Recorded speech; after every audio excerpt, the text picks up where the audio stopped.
The target is simple: score 90 out of 150 and clear NISM Series 10A Investment Adviser Level 1. Do not study this exam like a general finance book. Study it like an advisor. In almost every good answer, the client comes first, the goal comes second, the risk profile comes third, and the product comes last. When a question asks for the best advice, do not jump to the highest return option. Ask, what is the client's age, income, dependence, liabilities, time horizon, emergency need, insurance cover, risk capacity, risk tolerance, tax position, and ability to understand the product? The most suitable answer is usually the one that protects the client, matches the goal, and follows regulation.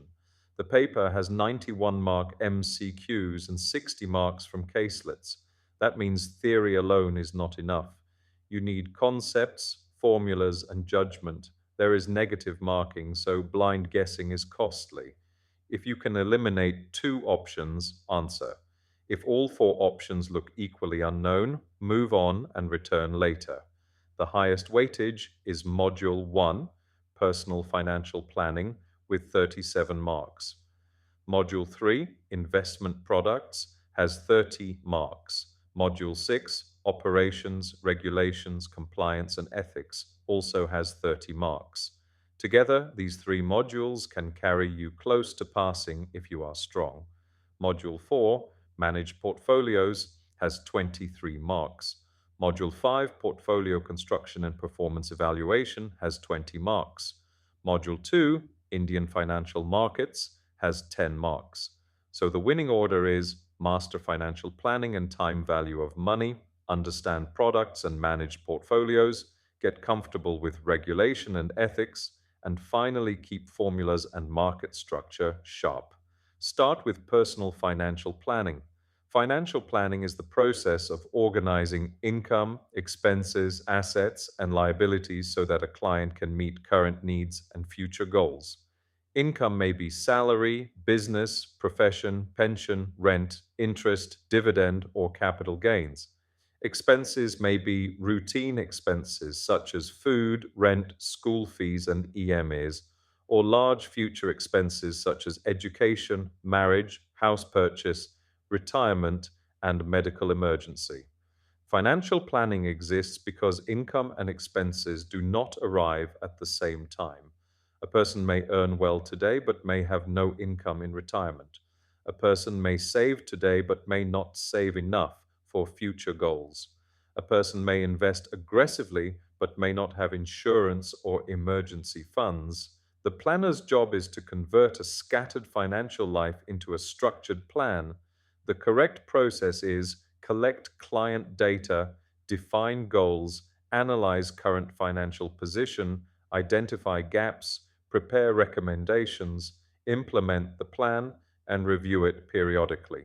Remember this sequence because exam options may try to make product recommendation look like the first step. It is not. First, understand the client, then advise. The scope of planning covers cash flow planning, budgeting, emergency planning, insurance planning, debt planning, investment planning, tax planning, retirement planning, and estate planning. Cash flow planning asks whether the client earns enough, spends wisely, and saves consistently. Budgeting converts income and expenses into a discipline. Emergency planning creates a liquid reserve for temporary shocks. Insurance planning protects against death, illness, and disability. Debt planning keeps borrowing under control. Investment planning turns savings into goal-linked assets. Retirement planning replaces active income after work stops. Estate planning ensures assets are transferred smoothly through nomination, will, trust, or other legal routes. A key formula is net worth equals assets minus liabilities. Assets are things owned by the client: bank balance, investments, property, gold, retirement corpus, business interest, and other valuables. Liabilities are obligations: home loan, car loan, personal loan, credit card dues, education loan, business loan, and unpaid bills. Positive net worth means assets exceed liabilities. Negative or weak net worth means the client is financially fragile, but net worth is not enough. A client may have high net worth but poor liquidity if most money is locked in real estate. A client may have a high income but still be weak if expenses and EM are high. So the advisor must look at both balance sheet and cash flow. The personal balance sheet shows what the client owns and owes at a point in time. The cash flow statement shows income and expenses over a period. In exam caselets, calculate both. If a client has a cash surplus, that surplus can fund goals. If a client has a cash deficit, first control expenses or debt before recommending risky investments. A household budget classifies expenses into fixed expenses, variable expenses, discretionary expenses, and irregular expenses. Fixed expenses include rent, EMIs, and insurance premiums. Variable expenses include groceries, fuel, and utilities. Discretionary expenses include eating out, travel, gadgets, and lifestyle spending. Irregular expenses include annual fees, repairs, festivals, and medical costs. Good planning does not mean stopping all spending. It means making saving automatic and matching spending to priorities. For emergency fund questions, the safe answer is usually liquid, low risk, and accessible instruments, not equity or long lock in products. The fund should cover several months of essential expenses and EMEs, with the exact size depending on job stability, dependents, health, and liabilities. For a single person with stable income, a smaller fund may work. For a sole earner with dependents and loans, the emergency fund must be larger. Insurance questions require clean logic. Life insurance is needed when others depend on the client's income. The goal is income replacement and liability protection, not investment return. A young sole earner with children and a home loan needs adequate life cover. A retired person with no dependents may not need large life cover. Health insurance protects accumulated savings from medical shocks. Even wealthy clients need health cover because illness can force asset liquidation. Do not confuse insurance and investment. In an advisory exam, protection usually comes before wealth creation. Debt management is also central. Debt is useful when it helps acquire an asset, build earning capacity, or smooth cash flows, but harmful when it funds lifestyle consumption beyond capacity. Secured loans are backed by collateral, such as home loans or car loans. Unsecured loans have no collateral, such as personal loans and credit cards, and are usually costlier. Interest rate, tenure, EMI, collateral, prepayment charges, processing fee, floating versus fixed rate, and total cost of borrowing all matter. EMI has two components, interest and principal. In early years of a loan, the interest portion is higher. Over time, the principal portion rises. When interest rates rise, the lender may increase EMI or extend tenure. Extending tenure lowers immediate cash stress, but can increase total interest. Increasing EMI closes the loan faster, but requires higher monthly surplus. If the client has extra money, should they invest or repay the loan? Compare the after-tax expected return from investment with the after-tax cost of debt, but also consider risk and peace of mind. Paying off high-cost debt like credit cards or personal loans is usually a priority. Paying off low-cost home loans may depend on liquidity, tax benefits, risk profile, and investment return expectation.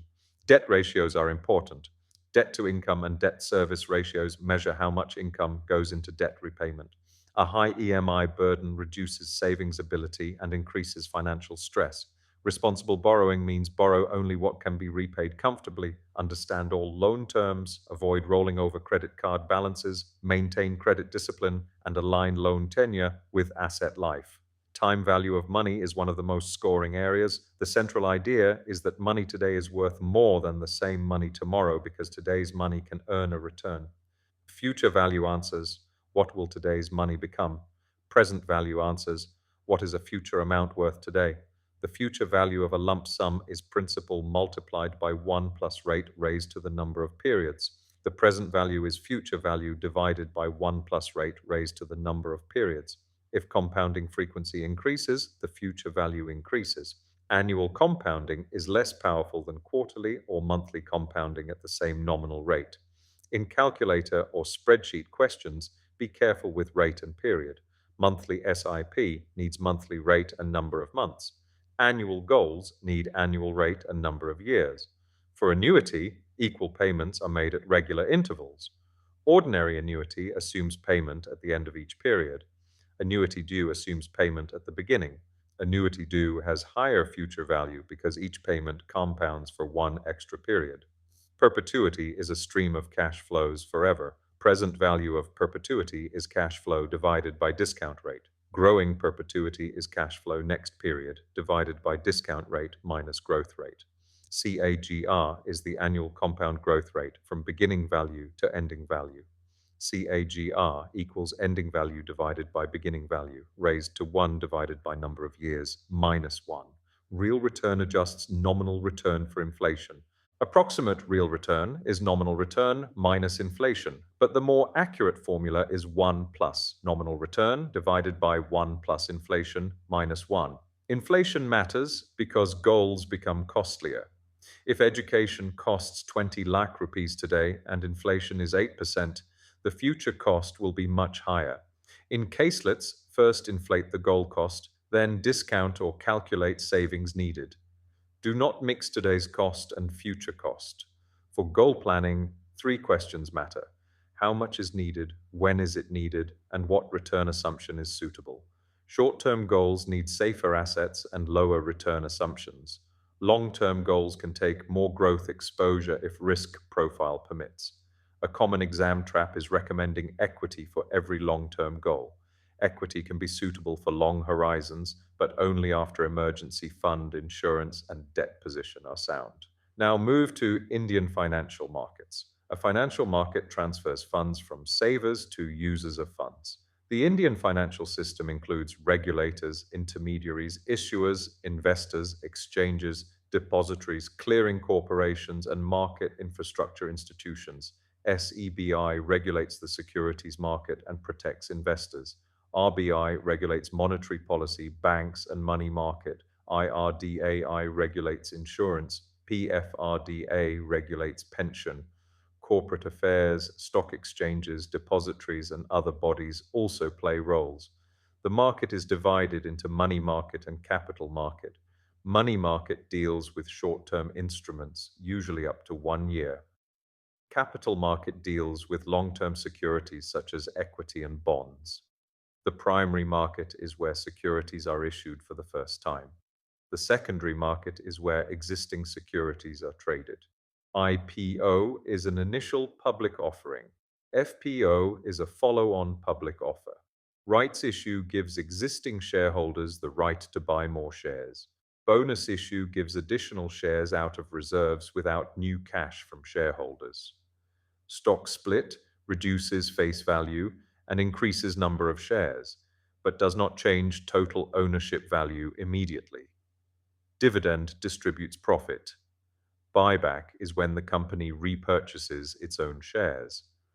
Corporate actions may change share count, price, ownership, or cash received, but the economic effect must be understood.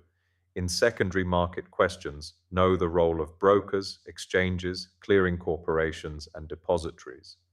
Exchanges provide trading platform. Clearing corporations manage settlement and counterparty risk. Depositories hold securities in demat form. Brokers enable investors to transact. Settlement is the process of completing trade obligations. Securities move to buyer and funds move to seller.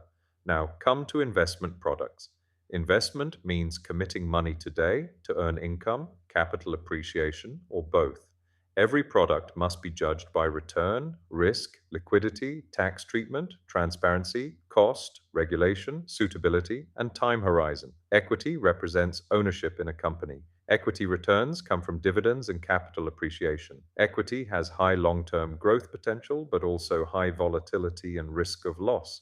Fixed income represents lending money to issuer. Returns come from interest and principal repayment. Fixed income is generally less volatile than equity, but not risk-free. It carries interest rate risk, credit risk, liquidity risk, inflation risk, and reinvestment risk. Commodities include gold, silver, crude, and agricultural commodities. Gold can act as a diversifier and inflation hedge, but does not generate income.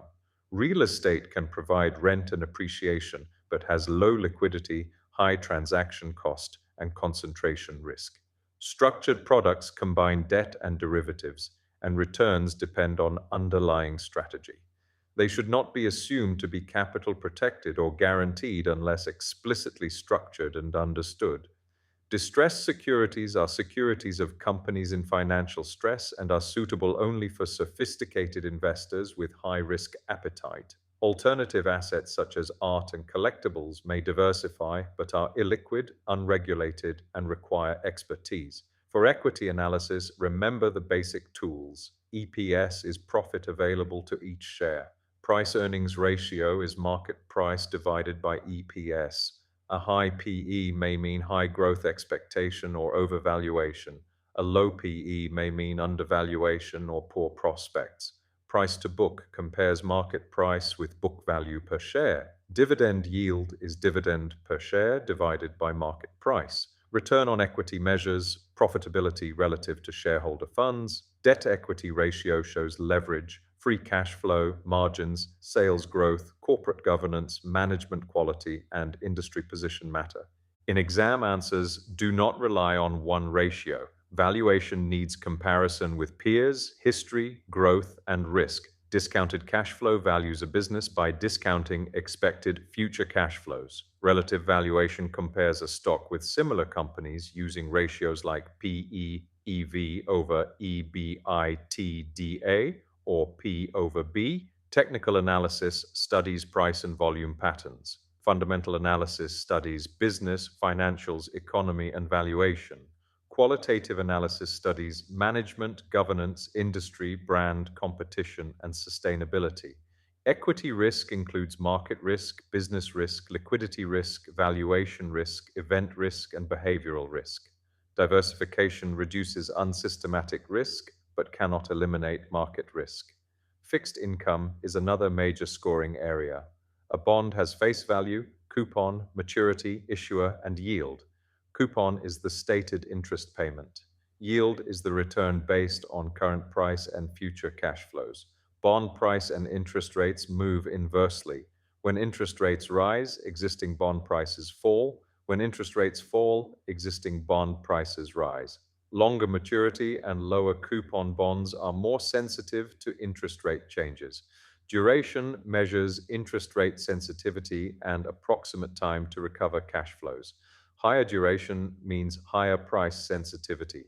Credit risk is the risk that issuer may not pay interest or principal. Higher credit risk usually demands higher yield. Government securities have low default risk but still carry interest rate risk. Treasury bills are short-term government instruments issued at discount and redeemed at face value. Commercial paper is short-term unsecured borrowing by corporates. Certificate of deposit is issued by banks or financial institutions. Money market instruments are used for liquidity and short-term parking.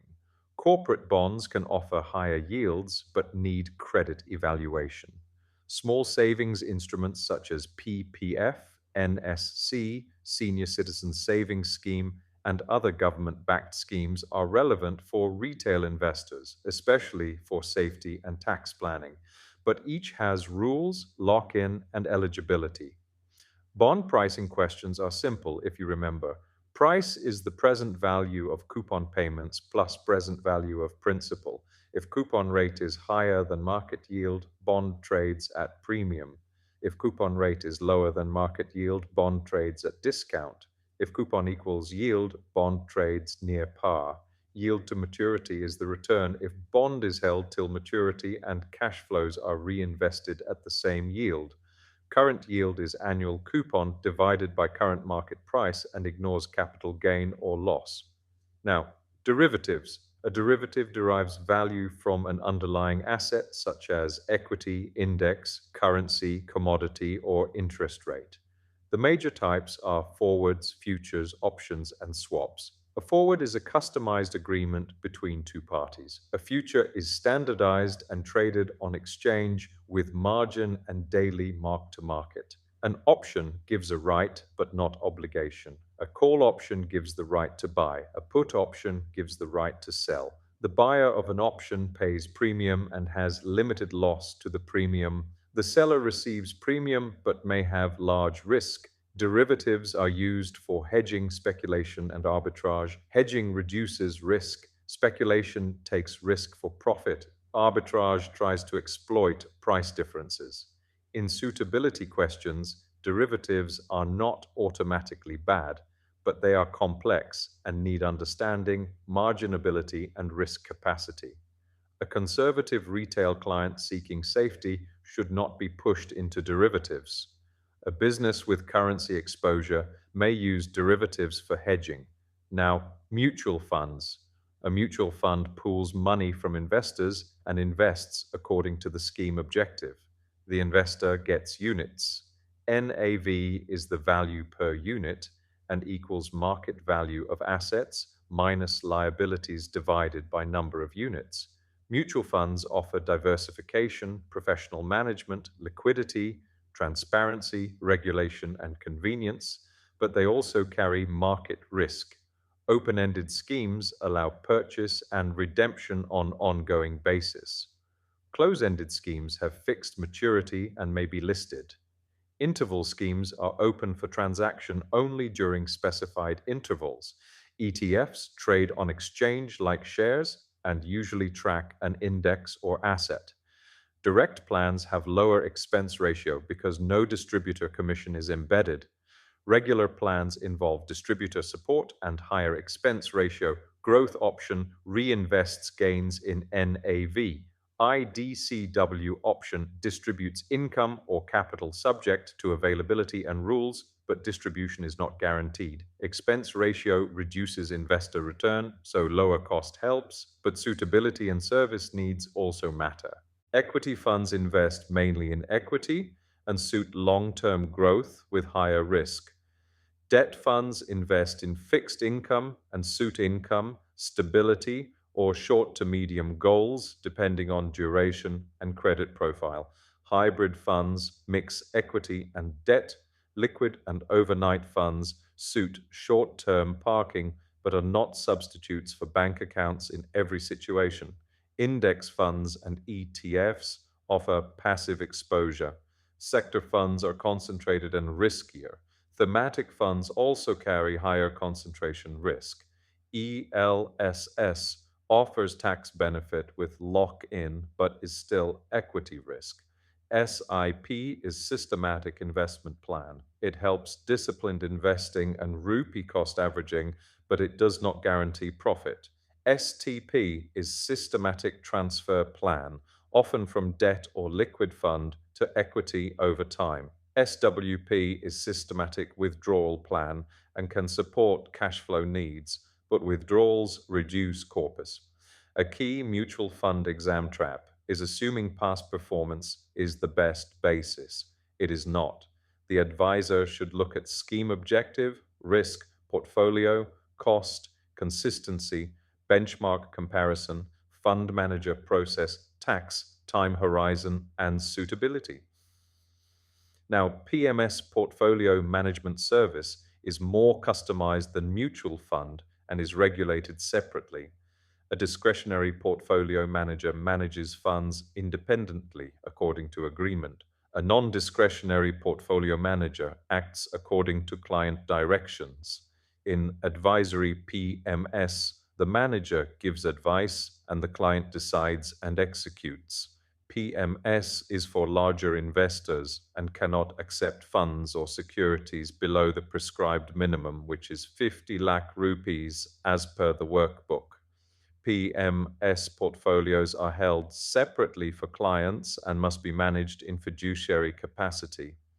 PMS can charge fixed fees and performance-linked fees, so the investor must understand cost, hurdle, high water mark, taxation, and risk.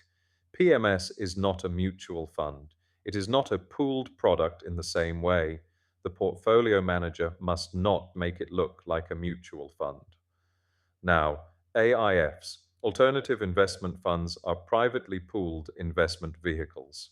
Category 1 AIF invests in socially or economically desirable sectors such as startups, SMEs, social ventures, infrastructure, and special situations. Category 2 includes funds such as private equity or debt funds that do not fall in Category 1 or 3 and do not use leverage except as permitted. Category 3 uses complex or diverse trading strategies and may use leverage, including derivatives. Hedge funds are typical examples. AIFs are high ticket, less liquid, and more complex than mutual funds. The normal minimum investment is large, and for accredited investors, some facilities may allow lower ticket sizes as permitted. For exam judgment, mutual funds are more suitable for ordinary retail investors, PMS for high net worth investors needing customized management, and AIFs for sophisticated investors who understand illiquidity, complexity, and risk. Never recommend AIF only because return appears high. Suitability and risk capacity dominate. Now, portfolio theory. The core idea is that a portfolio should be judged by risk and return together, not return alone. Risk-averse investors prefer lower risk for the same return and higher return for the same risk. Risk-seeking investors accept risk aggressively. Risk-neutral investors focus mainly on expected return. Expected return is the weighted average of possible returns using probabilities. Portfolio return is the weighted average return of individual assets. Portfolio risk depends not only on individual asset risks, but also on correlation between assets. Correlation shows how two assets move together. Perfect positive correlation means they move together. Negative correlation means they move opposite. Low or negative correlation helps diversification. Diversification reduces unsystematic risk, which is company specific or sector specific. Systematic risk or market risk cannot be diversified away fully. The efficient frontier represents portfolios that offer the highest expected return for a given level of risk or the lowest risk for a given expected return. Asset allocation is often more important than security selection. Strategic asset allocation is long-term target allocation based on goals and risk profile. Tactical asset allocation is short-term adjustment based on market view. Rebalancing brings the portfolio back to target allocation when market movements change weights. For example, if target equity is 60%, but market rally makes it 75%, rebalancing may involve selling some equity and buying debt. Rebalancing controls risk and prevents emotional investing. Portfolio construction starts with investment objectives and constraints. Objectives include return requirement, and risk tolerance. Constraints include liquidity need, time horizon, tax considerations, legal and regulatory restrictions, unique preferences, and circumstances. A young investor with stable income and long-term goals may have higher equity allocation. A retired investor needing monthly cash flow should have more focus on income, liquidity, and capital preservation. But age alone is not enough. A rich retired person with surplus wealth may tolerate more risk than a young person with unstable income and heavy debt. Risk capacity is the financial ability to take risk. Risk tolerance is the emotional willingness to take risk. If they conflict, be conservative. If a client says they want high returns but cannot tolerate capital loss, the advisor must not blindly accept the high return desire. Suitability requires understanding both capacity and tolerance. Performance measurement is formula heavy. Holding period return equals ending value plus income minus beginning value divided by beginning value. Arithmetic average return is simple average of periodic returns. Geometric return, or CAGR, shows compounded long-term return and is better for multi-period investment performance. Money-weighted return is affected by timing and size of cash flows.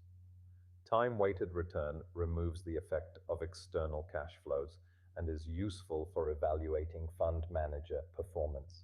Gross return is before expenses. Net return is after fees and expenses and reflects investor experience. Risk can be measured by standard deviation, beta, downside risk, and tracking error. Standard deviation measures volatility around average return. Higher standard deviation means higher variability. Beta measures sensitivity to market. Beta of 1 moves with market. Beta greater than 1 is more volatile than market. Beta less than 1 is less volatile. Alpha measures excess return over expected return after adjusting for risk. Sharpe ratio is excess return over risk-free rate divided by standard deviation. It measures return per unit of total risk. Trainor ratio is excess return over risk-free rate divided by beta. It measures return per unit of market risk. Jensen's alpha measures outperformance compared to CAPM, expected return. Tracking error measures deviation from benchmark. Information ratio measures active return per unit of active risk. In exam choices, a higher Sharpe or information ratio is generally better if comparing similar investments. But again, suitability matters. A high Sharpe strategy may still be unsuitable if illiquid or too complex for the client. Benchmarking compares portfolio performance with a relevant benchmark. Equity diversified fund should not be compared with a debt index. Large cap fund should be compared with appropriate large cap benchmark. Peer comparison is useful but not enough. Performance attribution explains where return came from. Asset allocation, security selection, sector selection, timing, or currency effects. Now, operations. Before advising or investing, client identity and documentation matter. PAN is important for financial transactions and tax tracking. KYC collects identity, address, and other client details. CKYC and KRA systems help standardize records. In securities, dematerialization converts physical securities into electronic form. Rematerialization converts electronic holdings back to physical form, though DMAT is standard. Depository participants connect investors with depositories. A DMAT account holds securities. A trading account enables trades. A bank account handles funds. Power of attorney gives authority to another person or intermediary, but it must be used carefully and only within scope. For NRIs, account opening and investment rules depend on residential status, bank account type, repatriation, and FEMA rules. Payment instruments and documentation protect investors from fraud. Investments should generally be made from the investor's own bank account, and redemption proceeds should go back to registered bank account. Documentation for investment advice is essential. The advisor must collect client information, record goals, assess risk profile, document suitability, explain rationale, maintain advice records, and preserve agreements. As per the workbook, records must be maintained for a minimum period of 5 years. Documentation is not a formality. It proves that advice was suitable and protects both client and advisor. The investment advisor must enter into an agreement with the client. Newer requirements include most important terms and conditions in the advisory agreement to improve transparency. Remember the spirit of MITC. The advisor can accept only advisory fees, not client funds or securities. The advisor cannot guarantee returns. Assured or fixed return schemes are prohibited. Trading cannot be done without specific positive consent for every trade. Fee limits apply as prescribed for individual and HUF clients. Advance fee cannot exceed the permitted period. Cash payment is not allowed. Risk profiling and suitability are mandatory. Conflicts must be disclosed, and grievance escalation must be clear. Now, regulations. SCRA deals with regulation of securities contracts and stock exchanges. SEBI Act gives SEBI powers to regulate and protect securities market investors. PFUTP regulations prohibit fraudulent and unfair trade practices, such as market manipulation, misleading statements, and deceptive conduct. Intermediaries regulations focus on registration, code of conduct, and fit and proper requirements. Insider trading regulations prohibit trading based on unpublished price-sensitive information. Unpublished price-sensitive information can relate to financial results, dividends, change in capital structure, mergers, acquisitions, delisting, expansion, or key managerial changes. An insider is someone connected or in possession of UPSI. The safest exam rule: if information is not public and can materially affect price, do not trade or tip others. Prevention of Money Laundering Act requires KYC, monitoring, reporting, and prevention of illegal money flows. Now, the most important regulation for this exam, SEBI Investment Advisers Regulations, 2013. Investment advice means advice relating to investing in, purchasing, selling, or otherwise dealing in securities or investment products, and advice on investment portfolio, whether written, oral, or through any means of communication for the benefit of the client. A registered investment advisor must act in fiduciary capacity. Fiduciary means putting the client's interest ahead of self-interest. The advisor must collect information about age, income, existing assets and liabilities, investment objective, investment horizon, risk appetite, and borrowing details. Risk assessment must evaluate both willingness and ability to take risk. Risk profiling tools must be fair, clear, and not misleading. The client's risk profile must be communicated. Suitability means advice must match the client's objectives, financial situation, risk profile, ability to bear loss, and knowledge or experience.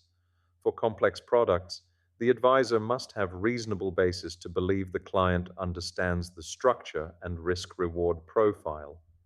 Disclosures are mandatory. The advisor must disclose business information, disciplinary history, terms and conditions, affiliations, conflicts of interest, holdings in recommended products, product features, risks, disclaimers, and any advice outside SEBI purview.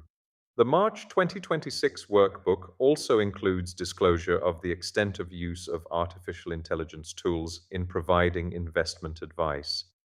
This is an important modern point. AI can support advice, but responsibility remains with the advisor.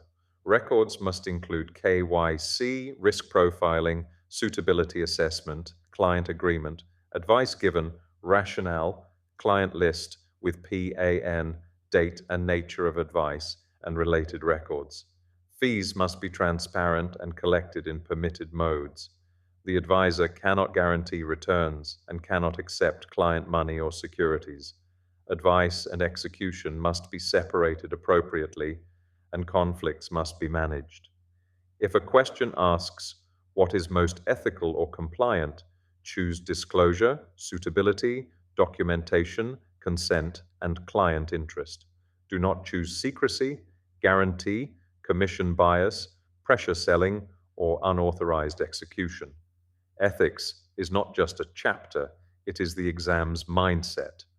Ethical conduct means honesty, competence, diligence, confidentiality, fairness, transparency, and professionalism. An advisor faces conflicts, recommending a product that pays more commission, advising relatives differently, using client information for personal benefit, promising returns to win business, hiding risks, overtrading, pushing unsuitable complex products, or not updating risk profile.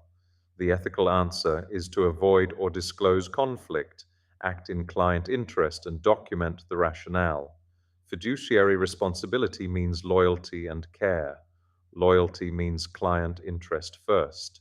Care means competent advice after proper analysis. Confidentiality means client information must not be shared casually. Fair dealing means similar clients should receive similar treatment unless their circumstances differ. Do not exaggerate credentials.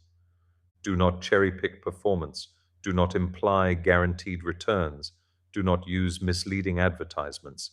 If a client insists on unsuitable action, the advisor should explain the risk, document the communication, and avoid facilitating clearly unsuitable or illegal action. Grievance redressal is the last module but easy marks. A grievance is a complaint by investor or client about service, transaction, advice, delay, mis-selling, non-receipt, unauthorized action, or unfair treatment. The first step is usually to approach the intermediary or advisor. If not resolved, securities market grievances can go to SCORE's SEBI's complaint redress system. If still unresolved, online dispute resolution through Smart ODR may be available. For banking issues, there is RBI-related grievance structure. For insurance, the insurer grievance system and insurance ombudsman may apply. For pension, PFRDA grievance routes apply. Consumer forums may apply under consumer protection law. Securities Appellate Tribunal hears appeals against orders passed by SEBI and other specified regulators. In exam answers, choose the grievance route appropriate to product and regulator. Do not send every issue to SEBI if the product is outside SEBI's domain. Now, let us bring everything together through caselet thinking. When you read a caselet, first list income, expenses, savings, assets, liabilities, insurance, dependents, goals, time horizon, and risk profile. Second, separate short-term goals from long-term goals. Third, check emergency fund and insurance before investment recommendation. Fourth, check debt burden. Fifth, match asset class to goal. Sixth, calculate if required. Seventh, choose the answer that is suitable, documented, and compliant. For a young couple with stable income, long horizon, adequate emergency fund, and moderate to high risk tolerance, equity mutual funds through SIP may be suitable for long-term goals. For a retiree needing monthly income and capital safety, aggressive equity or AIF is usually unsuitable. Safer debt, annuity-like cash flows, and liquidity matter. For a client with high credit card debt, the first advice is repay high-cost debt, not start risky investment. For a client with no health insurance, protect before investing aggressively. For a client with short-term house down payment goal, avoid equity due to volatility. For a client with long-term retirement goal, a diversified asset allocation with periodic review is better than keeping everything in savings account. For a client who wants assured returns from equity, educate that equity returns are not guaranteed. For a client asking the advisor to trade on their behalf, remember specific consent and regulatory boundaries. For a client wanting direct mutual fund plans, explain lower cost, but also that direct plans are do-it-yourself. Regular plans may offer distributor support. For a client considering PMS, check minimum investment, sophistication, costs, and customization need. For a client considering AIF, check high ticket size, illiquidity, leverage possibility, complexity, and loss absorption capacity. For derivatives, check whether the purpose is hedge or speculation. Hedging can be suitable for genuine exposure. Speculation may not suit most retail clients. Now, remember the most common wrong answer traps. Trap 1, highest return equals best advice. Wrong. Suitability wins. Trap 2, past performance guarantees future return. Wrong. Past performance is only one input. Trap 3, direct plan is always best for everyone. Wrong. It has lower cost, but the investor must handle execution and monitoring or separately pay for advice. Trap 4, debt funds are risk-free. Wrong. They carry interest rate, credit, and liquidity risk. Trap 5, government securities have no risk. Wrong. They have low default risk but can have price risk. Trap 6, SIP guarantees profit. Wrong. SIP creates discipline and averages cost, but market risk remains. Trap 7, insurance is investment. Wrong. Insurance is primarily protection. Trap 8, long-term goal automatically means 100% equity. Wrong. Risk profile and goal priority matter. Trap 9, advisor can execute trades freely after general consent. Wrong. Specific positive consent is needed for trades. Trap 10. Regulations are procedural. Wrong. They are core to the advisory profession. Keep the formulas in memory. Net worth equals assets minus liabilities. Savings equals income minus expenses. Future value equals present value multiplied by 1 plus rate raised to time. Present value equals future value divided by 1 plus rate raised to time. CAGR equals ending value divided by beginning value raised to 1 by number of years minus 1. Real return equals 1 plus nominal return divided by 1 plus inflation minus 1. Holding period return equals ending value plus income minus beginning value divided by beginning value.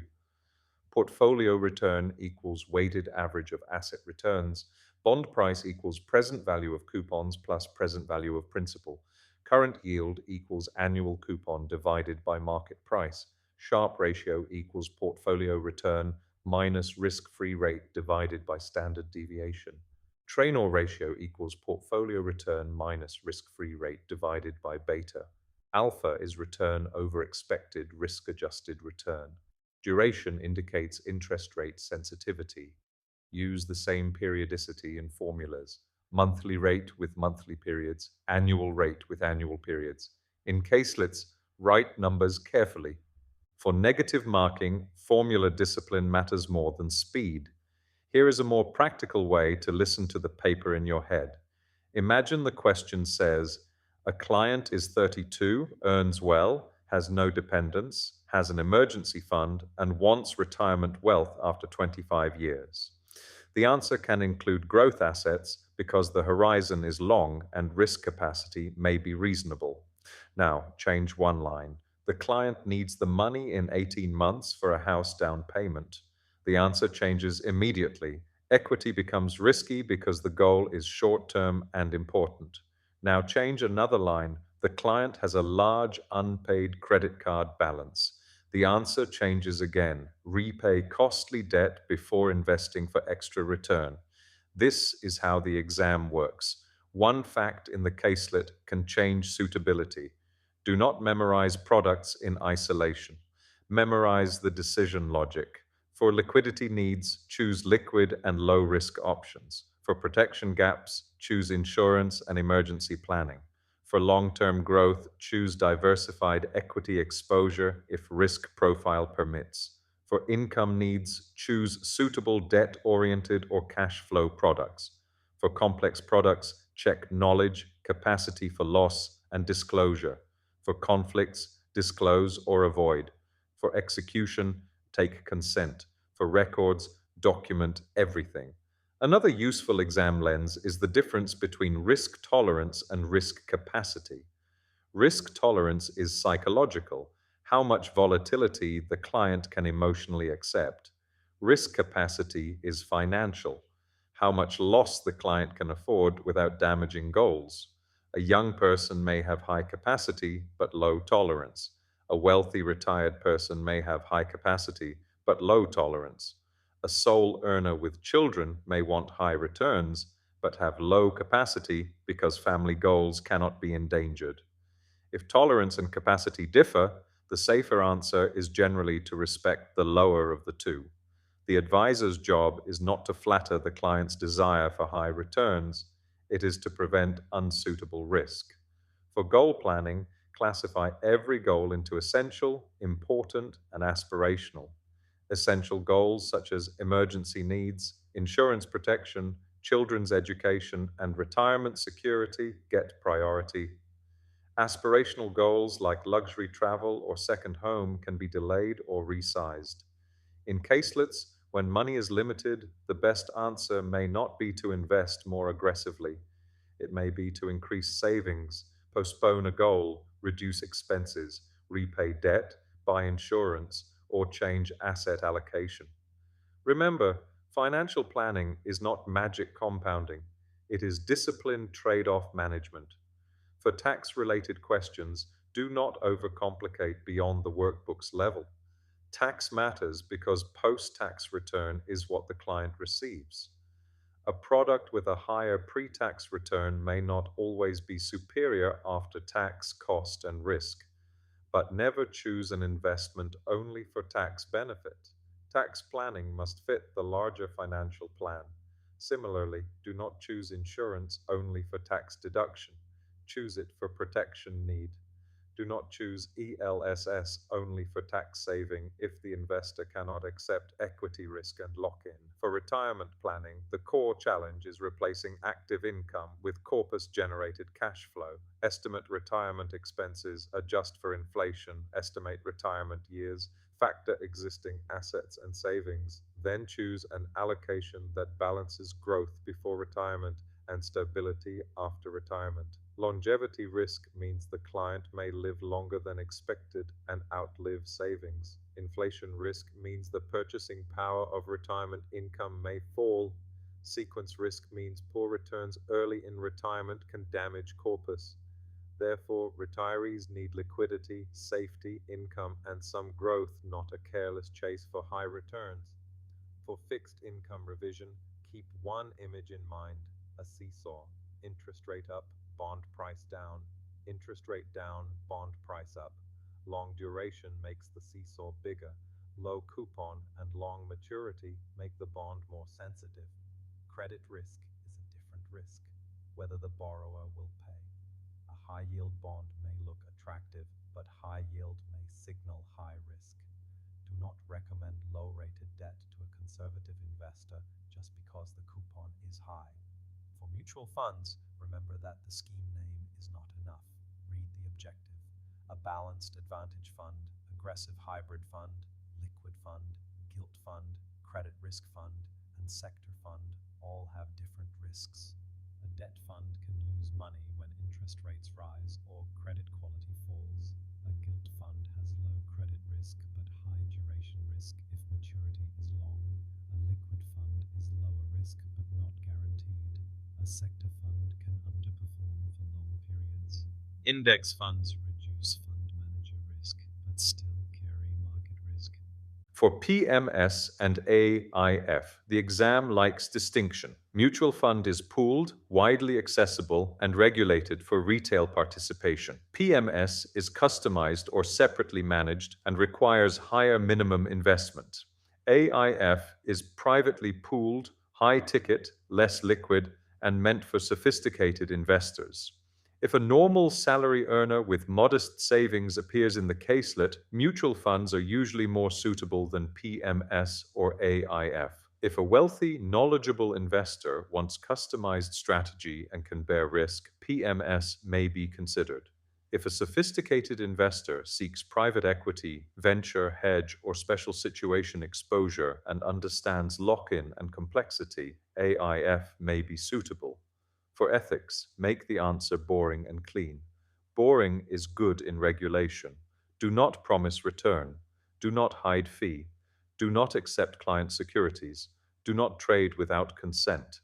Do not recommend related party products without disclosure. Do not give the same advice to every client. Do not use vague risk questionnaires. Do not store records casually. Do not ignore complaints.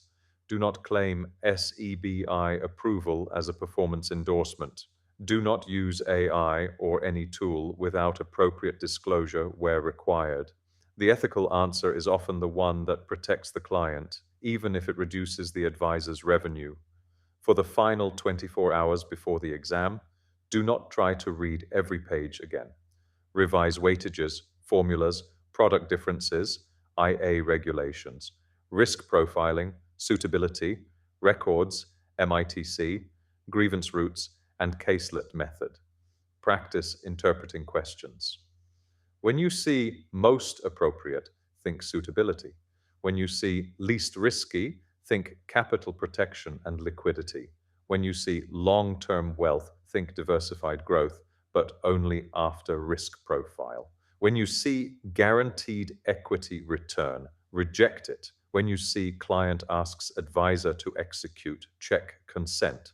When you see complex product, check knowledge and loss absorption. When you see complaint unresolved, escalate through the right platform. When you see past performance, remember it is not assurance. When you see high return with low risk, be suspicious. This exam is not trying to make you a trader. It is trying to ensure you can be a responsible advisor. Finally, the pass strategy.